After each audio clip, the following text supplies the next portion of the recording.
Glória a Jesus. Ele é cego, o texto diz que ele era cego. E João faz questão de relatar que a sua cegueira, que o seu nível de deficiência estava com ele desde o seu nascimento. E eu acredito que ele faz isso porque, apesar de não haver coisa alguma difícil para o Senhor fazer, a verdade é que nós reagimos de maneira diferente, de acordo com a proporção da nossa dificuldade diante da impossibilidade de alguém, não da de Deus. Porque para Deus, que diferença há entre curar uma enxaqueca e levantar um paralítico da cadeira de rodas? Absolutamente nenhuma. Mas a gente reage completamente diferente diante dos dois milagres. Alguém pega o microfone e diz assim: irmãos, eu quero glorificar a Deus porque eu estava com muita dor de cabeça já há alguns dias e remédio nenhum sanava e tirava a minha dor. Mas hoje, enquanto a adoração ia fluindo, enquanto nós cantávamos louvores a Deus, de repente estancou a dor de cabeça. E algumas pessoas vão dizer: glória a Deus. E a reação é completamente diferente se de repente alguém que a igreja conhece, que hoje está numa condição de cadeirante, e de repente alguém que você vê assim há tanto tempo, ou de nascença vindo à igreja, daqui a pouco começa a correr de um lado para o outro dentro do templo. O culto não vai acabar, porque a gente fica impactado diante da grandeza daquilo que Deus realiza. Não porque é diferente para Deus, mas porque nos impacta de maneira diferente, porque é impossível para nós. É difícil para nós. Então não é à toa que João deixa claro que a cegueira desse homem é de nascença. Por exemplo, capítulos anteriores, se não me engano, por volta do capítulo 6, Jesus vai ter acabado de curar um cego que estava na aldeia de Betsaida. Mas não há tantos versículos que se estendam acerca da cura desse cego. É um milagre tão extraordinário quanto, na verdade, é a execução e a operação de um milagre na mesma área da deficiência. Mas por ele não ser cego de nascença, não há tanta ênfase no texto. Jesus o cura da mesma maneira, não faz lama, mas cospe diretamente no olho do cego. E às vezes a gente até olha rapidamente o texto e pensa assim: nossa, que coisa desagradável, como é que Jesus cospe assim na cara de alguém, na face de alguém, quando na verdade Jesus não está cuspindo no homem, Jesus não está cuspindo no cego, Jesus está cuspindo na sua cegueira. Camila, e tem diferença? Tem diferença. Você sabe que a manifestação da saliva de maneira pública, você sabe que a exteriorização da saliva diante de alguém é o maior nível de desprezo que alguém pode se comportar diante de outra pessoa. É cuspir, seja diante dela ou seja nela. Então na verdade, quando Jesus lança cuspe nos olhos do cego lá de Betsaida, ele não está dizendo eu desprezo você, ele está dizendo a sua deficiência que te humilha, que te diminui, não é nada diante de mim, eu desprezo ela, eu diminuo ela. Então todas as pessoas que querem viver um nível de cura, todas as pessoas que querem viver um nível de transformação, todas as pessoas que querem viver uma experiência profunda e impactante com Jesus, precisam estar disponíveis para um nível de exposição. De exposição da sua deficiência, de exposição da sua ferida, de exposição daquilo que te diminui, de exposição daquilo que te afronta. Só que quando Jesus faz isso, ele não está dizendo eu humilho você, ele está dizendo eu humilho o que te humilha. Ele não está dizendo eu desprezo você, ele está dizendo eu desprezo o que tem tentado te desprezar. Agora vamos então novamente para o cego de nascença. E por que escolhemos ele, não o cego de Betsaida? Pelo mesmo motivo que eu acredito que João deu mais ênfase a ele do que ao cego de Betsaida. Essa palavra corresponde muito à realidade, a nossa realidade nos nossos dias. Porque você sabe que as maiores deficiências não são aquelas que a gente carrega e aparenta do lado de fora. E você sabe que tem um jargão popular aí que resume com exatidão aquilo que eu estou tentando dizer.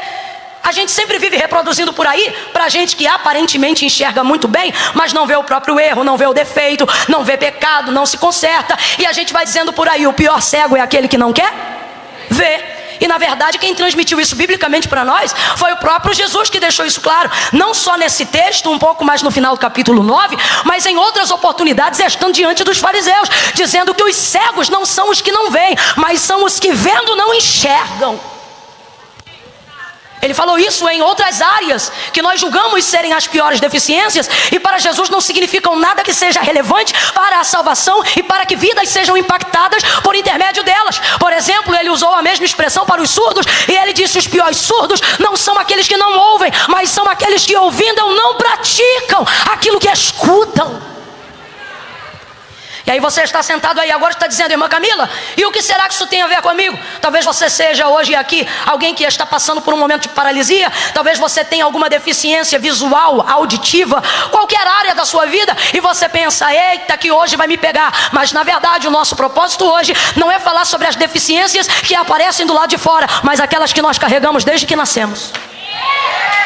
E quando falamos das deficiências que nós carregamos, oh glória a Deus, e quando nós falamos das deficiências que carregamos desde que nascemos, eu me pergunto se haveria alguém aqui com ousadia o suficiente para se levantar e dizer: eu sou perfeito.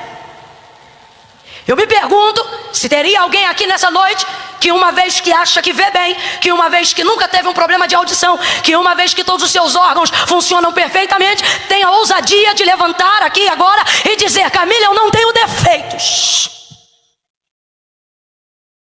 A palavra do Senhor é fiel, e o que Jesus disse, e é disso que nós estamos falando, é que aquele que diz que não peca já pecou, porque é mentiroso. Todos pecaram e destituídos foram da glória de Deus. Camila, mas eu não me lembro. Se você não lembra do pecado que você cometeu, pode se lembrar do pecado que Adão introduziu você. Camila, eu não vou fazer isso porque eu não quero me martirizar. Nem eu quero que você se martirize, mas eu quero que você passe a valorizar a graça que está sobre a sua vida. Paulo vai escrever a carta aos Romanos e vai tipificar com maturidade o que a gente está tentando expressar aqui nessa noite. Ele vai dizer: olha, o querer bem está em mim, e eu projeto fazer aquilo que é bom. Ele está dizendo: eu me organizo para fazer aquilo que é certo. Eu trabalho na minha mente para conseguir executar aquilo que é bom, aquilo que é agradável, aquilo que glorifica a Deus. Vou trocar para miúdos. Paulo está dizendo: eu programo o jejum na segunda-feira. Eu programo fazer um voto na terça-feira. Eu tento pagar as promessas que eu tenho colocado diante de Deus. Mas ocorre que quando eu vou executar, escuta isso, o bem que eu estou planejando, me deparo com uma outra lei, a lei do pecado, que opera fortemente nos meus membros. Ele está dizendo: ele está enraizada na minha carne. Por mais que ele seja um cristão, por mais que ele tenha tido um encontro íntimo e sincero com Cristo, em Atos capítulo de número 9, ele está dizendo: há uma guerra. Ela é real e não pode ser ocultada. E aí ele vai dizer: então ocorre que esta lei opera em mim, e o bem que quero fazer não faço, mas o mal que eu não quero, esse faço. Ele está dizendo: eu planejo para fazer o bem, e sem que eu tenha planejado para fazer o mal, já fiz. Quem controla um pensamento? E a Bíblia diz que o pecado já está ali na sua conceição. Mas o texto não termina com desgraça. O texto termina com ele dizendo: mas graças dou a Jesus Cristo. Oh, será que alguém compreende isso nessa noite? Então faça como o apóstolo Paulo, levante a sua mão e renda alguns segundos dando graça a Jesus Cristo. Por quê? Porque graças a Jesus Cristo eu brigo com essa lei, mas ela não domina sobre mim. Porque graças a Jesus Cristo eu olho uma vez, mas não olho duas. Porque graças a Jesus Cristo eu desequilibro, mas não caio. Porque graças a Jesus Cristo eu peco, mas não sou hipócrita. Sei aonde erro, mas também sei aonde encontro perdão. Graças dou a Jesus Cristo, nosso Senhor e Salvador, em comum, disse ele. Aleluia! Oh, aleluia! Temos deficiências da nossa natureza adâmica. Temos deficiências do nosso eu interior. A carne não presta. A carne não opera para Deus voluntariamente bem nenhum. Eu vou repetir porque eu quero que você guarde isso, não gravar nada do que eu vou falar agora, para que você nunca subestime você.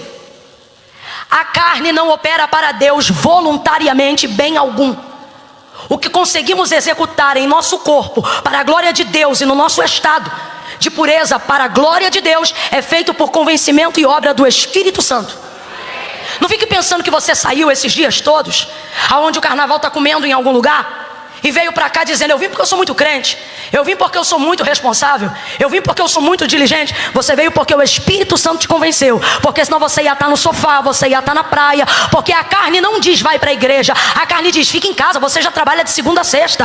A carne diz você está ficando berrada, está ficando maluco, fica em casa, descansa. Os crentes já estão com a vida ganha, você também já está salvo, você não precisa estar na igreja para ir para o céu, descansa. A carne só milita em prol dela mesma. E é esta deficiência que muitas vezes nos coloca em posição e em condição de paralisia, porque nós nos olhamos do lado de fora, olhamos aquilo que conseguimos fazer e achamos que não precisamos que Jesus venha nos expor a um nível de constrangimento para que sejamos curados verdadeiramente de dentro para fora. Agora veja o texto e veja como Jesus lida com as nossas deficiências. E passando Jesus, e eu gosto mais da narrativa de João para falar desse cego do que de qualquer outro evangelista. Por quê? Porque João sempre usa a conjugação do verbo no gerúndio. E o que é o verbo no gerúndio? O verbo continuativo. João nunca diz e passou Jesus. Ele está contando algo que aconteceu no passado. Completa aí para mim, por favor, para eu saber que você está me acompanhando. Ele sabe que essa história está sendo contada no... Vem, gente, preguicinha do cão vai saindo em nome de Jesus. Esta história está sendo contada no...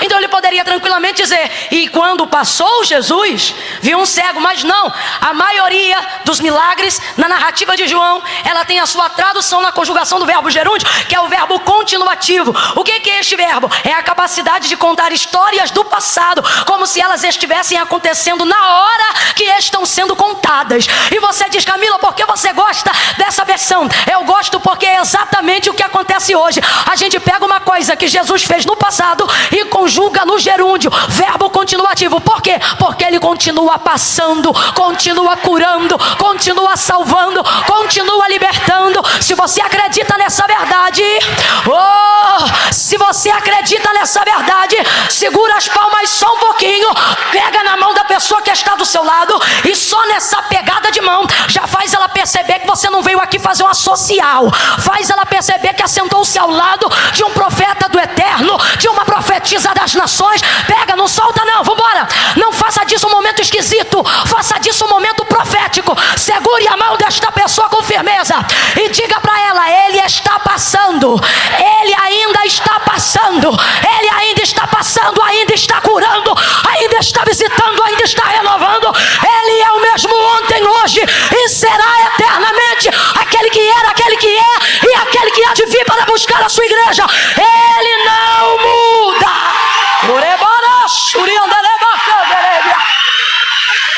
Então nós precisamos entender que as deficiências que não eram absolutamente nada para Jesus, nos dias que estes milagres estavam sendo escritos e compartilhados, elas continuam não sendo absolutamente nada. Sabe qual é o nosso problema? A gente olha para as nossas deficiências e por nos constranger, e eu vou falar rasgado porque eu quero que todo mundo entenda de que tipo de deficiência nós estamos falando. Qual é a maior deficiência do homem que o impossibilita de viver uma vida plena com Deus? Pecado. E quando nós olhamos para essas deficiências, começamos a desenvolver o seguinte raciocínio: eu não posso me aproximar de Deus porque eu sou pecador, porque eu sou deficiente. Não posso porque eu não consigo largar a pornografia. Não posso porque eu não consigo largar o vício da masturbação. Não posso porque eu não consigo parar de fazer sexo fora do casamento com a minha namorada. Não posso porque hoje eu estou com um pé na igreja e estou com outro pé fora da igreja. Camila, eu não consigo ser crente. Você não consegue ser ímpio, porque se você conseguisse, você ficava com os dois pés lá fora. Se você bota um lá e outro cá, é porque você tem saudade da casa e sabe quem te chamou. Mas escute aí, vai ouvindo. Vai ouvindo. Nós vamos fazer assim, eu vou dar um tempo. Quando eu der um tempo, aí vocês aplaudem. Enquanto eu não der esse tempo, não aplaude não. Reage com glória a Deus e aleluia. Camila, é nosso jeito de reagir. Eu sei, mas é porque eu quero falar um monte de coisa. Aí nós olhamos para todas essas deficiências e dizemos: eu não posso. E esquecemos que, na verdade, todas as pessoas que Jesus curou, a deficiência delas, o que elas tinham, o que depunha contra as próprias, na verdade não era a mola propulsora que jogava elas para fora da presença de Deus. Era a mola propulsora que empurrava elas para a presença de Deus. Por exemplo, Marcos capítulo de número 5. Quem lembra da mulher do fluxo de sangue? Marcos 5, o texto diz que ela tinha uma hemorragia, ela minava sangue já há 12 anos. E dentro da cultura judaizante, sobretudo da herança levítica, da ordem de Moisés, toda pessoa que estivesse na condição dela, ou seja, uma enfermidade ligada ao sangue, era tomada como uma pessoa imunda. Eu disse suja ou imunda? Suja ou imunda? Camila, tem diferença? Tem diferença. De vez em quando você pega uma roupa que você já usou de novo, tá limpa? Não, tá suja, mas você se faz desentendido e usa. Às vezes tá até com um borrão aqui, Só que não deu tempo, tá na correria, tá no jeep. Aí você chega na igreja e a pessoa diz: menina, sujou aqui. Aí você: é mesmo? Por quê? O que isso significa? Significa que o que é sujo não é bom, o que é sujo não é confortável, mas ainda assim é tolerável, de acordo com a necessidade de alguém. Por exemplo, se você estiver muito apertado para ir no banheiro e estiver numa estrada: Camila, estou muito apertado. A gente vai parar em qualquer banheiro que encontrar pelo caminho. Mas dependendo da condição do banheiro, você tem que decidir ou pegar um vírus ou fazer a sua necessidade. E aí você entende que não vai dar. Aí você entra com um pé e sai com o outro. Aí alguém olha para você e diz: ué, não usou o banheiro não? Aí você não diz assim: não, está sujo. Você diz: não deu porque estava. O que significa imundícia? Imundícia significa aquilo que não pode ser tolerado. A condição dela, segundo a lei, não é a condição de quem está suja, é a condição de quem está imunda. Significa que ela não podia ser tolerada. Então ela desenvolve um conceito na sua mentalidade: se eu tão somente tocar na orla das suas vestes, serei curada. Se eu tão somente tocar na orla das suas vestes, eu serei curada. Vai ouvindo aí, perceba como toda a desvantagem dela. Por que desvantagem? Porque era uma mulher segregada da sociedade. Jesus está passando e uma multidão está empurrando. Jesus está passando e uma multidão pode abraçá-lo, tocá-lo, se mover em direção a ele. Mas de acordo com a lei que lhe impunha isto, ela não podia, ela está em desvantagem. O texto diz que ela tentava chegar e ela vinha por trás. Todo mundo que está atrás sabe que está em posição de desvantagem. Mas por que todo mundo que está perto não está sendo curado? Porque as pessoas pegaram a fé e colocaram dentro de uma caixinha, por verem a maneira como Jesus trabalhava e acharem que Jesus só trabalhava desse jeito. Perceba? O texto diz que aonde Jesus passava, seu coração se movia de compaixão. E aonde ele passava, ele tocava os enfermos e todos eles eram curados. Então o texto vai dizer em todos os evangelhos no Novo Testamento: a todos quantos Jesus tocava, estes eram curados. De novo, a todos quantos Jesus, a todos quantos Jesus, estes quem? Os que eram? Não, isso, não me irrita. A todos quantos Jesus tocava, estes eram somente quem? Ou quais eram curados? Os que eram tocados. Então o povo começou a desenvolver a seguinte mentalidade: só é curado quem é. E está todo mundo apertando ele, mas ninguém é curado. Está todo mundo do lado dele, mas ninguém é curado. Ou seja, está todo mundo na vantagem. Todo mundo tem um privilégio que ela não tem, mas eles não sabem usar, porque eles pegaram uma fé que não só vai, mas vem, volta, toca, é tocado. Mas eles pensam: só é curado se for tocado. Como ela não podia tocar, ou melhor, como ela não podia ser tocada, porque ele era judeu, porque ela estava imunda, aí ela desenvolve uma ideia que ninguém teve: ele pode me tocar, mas se eu tocar nele, ninguém vê. Camila, não entendi. Vai entender. Jesus tem permitido esse processo de humilhação. Jesus tem permitido você caminhar por um tempo na desvantagem. Não é porque ele quer te humilhar, mas ele quer que você use o que tem te colocado em último lugar para desenvolver um método novo de uma fé antiga, que ainda não foi utilizada pelas pessoas. Enquanto todo mundo esperava Jesus tocar para ser curado, ela foi a única que chegou por trás, tocou na orla das vestes dele e foi curada. Veja, a deficiência dela não colocou o ponto final na história. Ela tinha uma deficiência? Tinha. Ela era imunda? Era. Ela estava debaixo da lei? Estava. Mas perceba, a sua desvantagem, a sua deficiência, tudo aquilo que ela carregava, não foi o ponto final para que a obra de Deus acontecesse na vida dela. Camila, eu não entendi. Vai entender.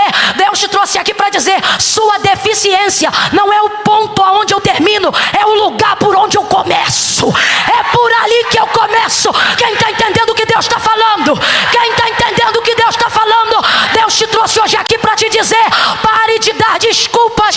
Eu tenho um propósito contigo, e o propósito que eu tenho contigo é maior do que tuas desculpas, maior do que as tuas deficiências, maior do que os teus erros. Aleluia! Aleluia! Levanta a mão direita o mais alto que puder. Coloca a esquerda na mesma envergadura. É na mesma altura. No 3, você vai baixar essas duas mãos santas no ombro. E não vai fazer assim, quebrado, não. Camila já venceu o desodorante. Mano, todo mundo vai ter que tomar um banho ainda hoje. Quando eu disser 3, vai pegar as duas mãos, vai colocar no ombro da pessoa e vai dizer: essa deficiência não é onde acaba, é por onde Deus começa. Levanta a mão, eu conto 1. Não há absolutamente nada em você que te diminua, que a graça de Deus não acrescente. Não há absolutamente nada que te humilhe em você, que Deus não tenha poder de trazer dupla honra onde houve vergonha. 2,5, prepara, porque você vai dizer a esta pessoa: essa deficiência não acaba, é por onde Deus começa. 3, pega aí no ombro dele e diz: essa deficiência não é aonde Deus acaba, é por onde Deus começa. Deus vai começar aí. Deus vai começar aí. Deus vai começar tratando o vício. Deus vai começar.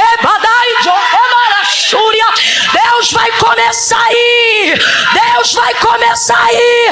Você diz: Deus, eu não sei por onde começar. E Deus está dizendo: deixa que eu começo. Eu vou começar por aí.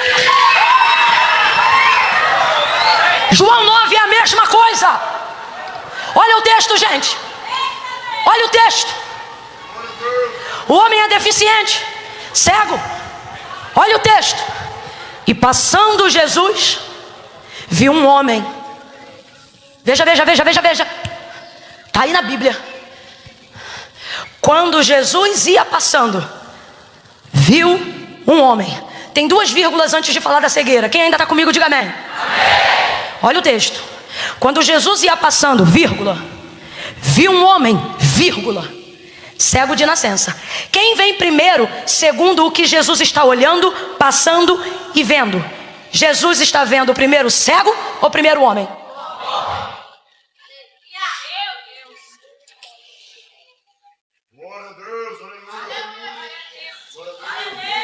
E passando Jesus, viu um cego?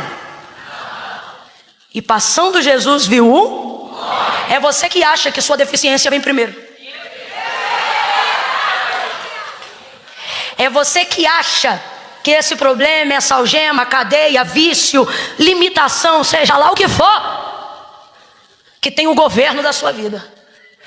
Jesus passa e vê primeiro o homem, depois a deficiência dele. E passando Jesus, viu um? Jesus tem uma capacidade incrível de olhar para as mesmas pessoas que nós estamos olhando e ver nelas coisas que nós não vemos. É muito interessante. Você passa por um cracudo em São Paulo, lá no epicentro da Cracolândia, e ele pode ser um menino. Aí você passa por lá e você diz assim: ali um cracudo. Jesus passa pelo mesmo cracudo e diz: ali um menino.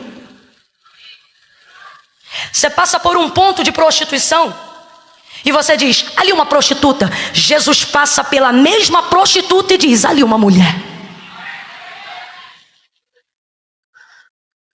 Você passa por um viciado e diz: ali um viciado. Jesus passa pelo mesmo viciado e diz: ali um homem.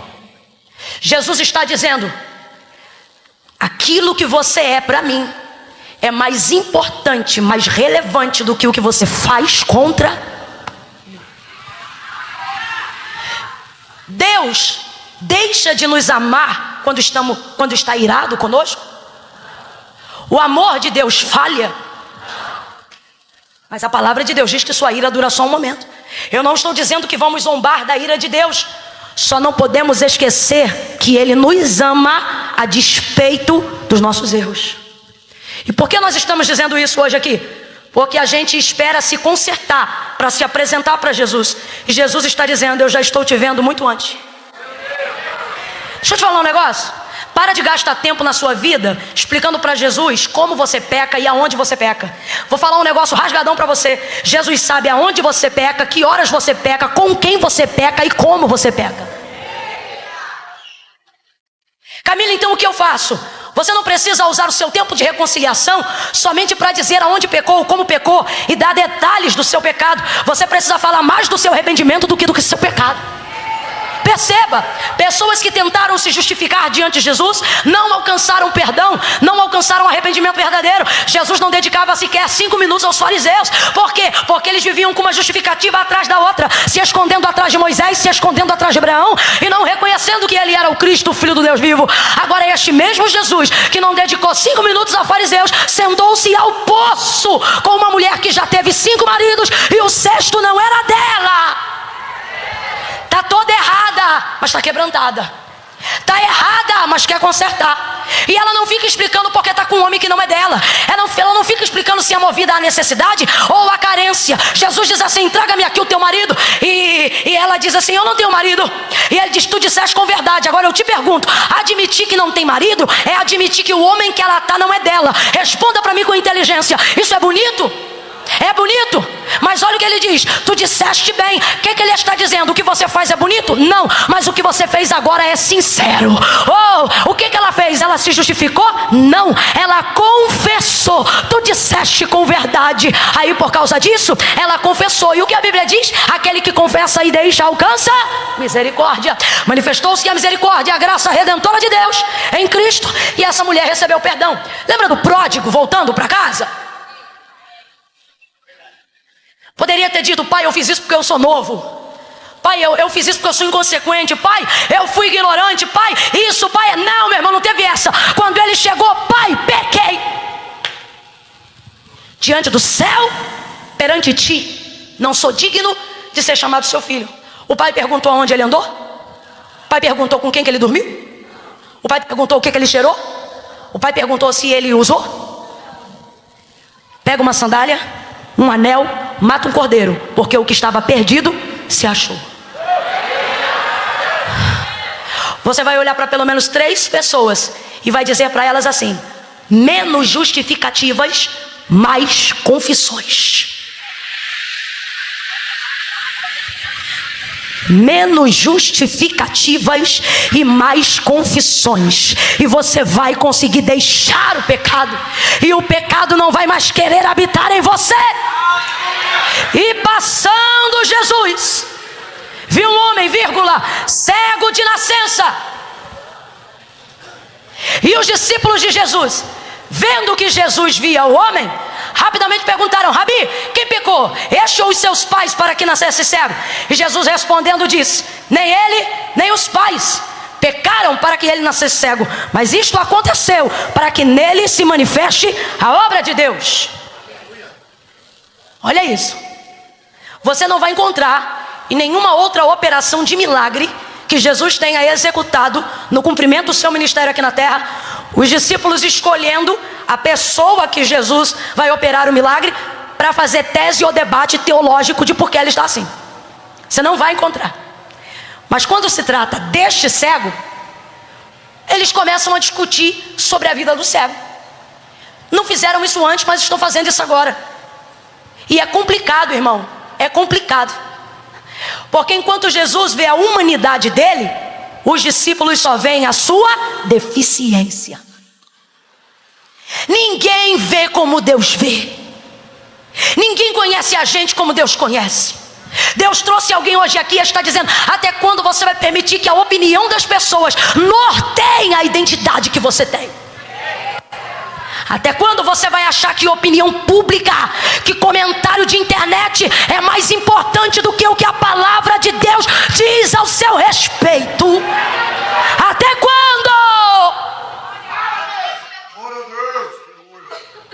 Jesus vê o homem e depois vê a deficiência. Os discípulos não veem o homem, só veem a sua deficiência. Vou falar mais rasgado. Sabe o que está acontecendo aqui? Jesus vê quem ele é, os discípulos só veem o que ele tem. Se você olhar, tem 3 vertentes sociais no texto. Jesus, representatividade divina, o próprio Deus, não vê o que tem e nem o que faz, mas acima de tudo vê quem a gente é. Os discípulos, tipologia muitas vezes do clero religioso, não veem quem a gente é, primeiro veem o que a gente é. Eu venho de uma cultura, eu achei bonito o que fizeram, mas essa biografia é uma biografia de uma página falsa, só que eles têm tantos seguidores que eu acho que o pessoal pensa que é verdadeira. E lá eles dizem que eu nasci num lar cristão. Isso é mentira. Eu não nasci num lar cristão. Deles é mentira, de vocês foi só um equívoco da informação. Minha família veio toda desconcertada. Ninguém lá em casa servia ao Senhor. Não conhecíamos o Evangelho. Eu ouvi falar de Jesus da obra do Calvário aos 12. Entreguei minha vida a Cristo aproximadamente aos 14 e me converti de verdade aos 16. E foi daí por diante que as coisas começaram a acontecer.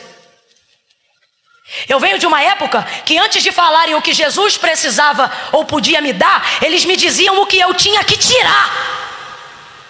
Antes de alguém dizer assim, ó, aqui pode isso, aqui pode isso, aqui pode isso, sentavam a gente numa cadeira e diziam, aqui não pode isso, não pode isso, não pode isso, não pode aquilo, não pode isso. Tinha que amar muito Jesus. Você dizia, mano do céu, não pode nada. Só que era batismo, só que era Jesus, só que era o caminho que você conhecia, dentro do que você conhecia, para a salvação. E aí você dizia, tá bom. Porque muitas vezes a instituição humana, antes de ver quem o indivíduo é, só vê o que ele carrega. E infelizmente nessa época se houve a constituição de muitos discípulos que hoje são sepulcros caiados, com o estereótipo de santidade do lado de fora e em estado de putrefação do lado de dentro, precisando do perfume da religiosidade para que ninguém perceba o quão caídos eles estão por dentro.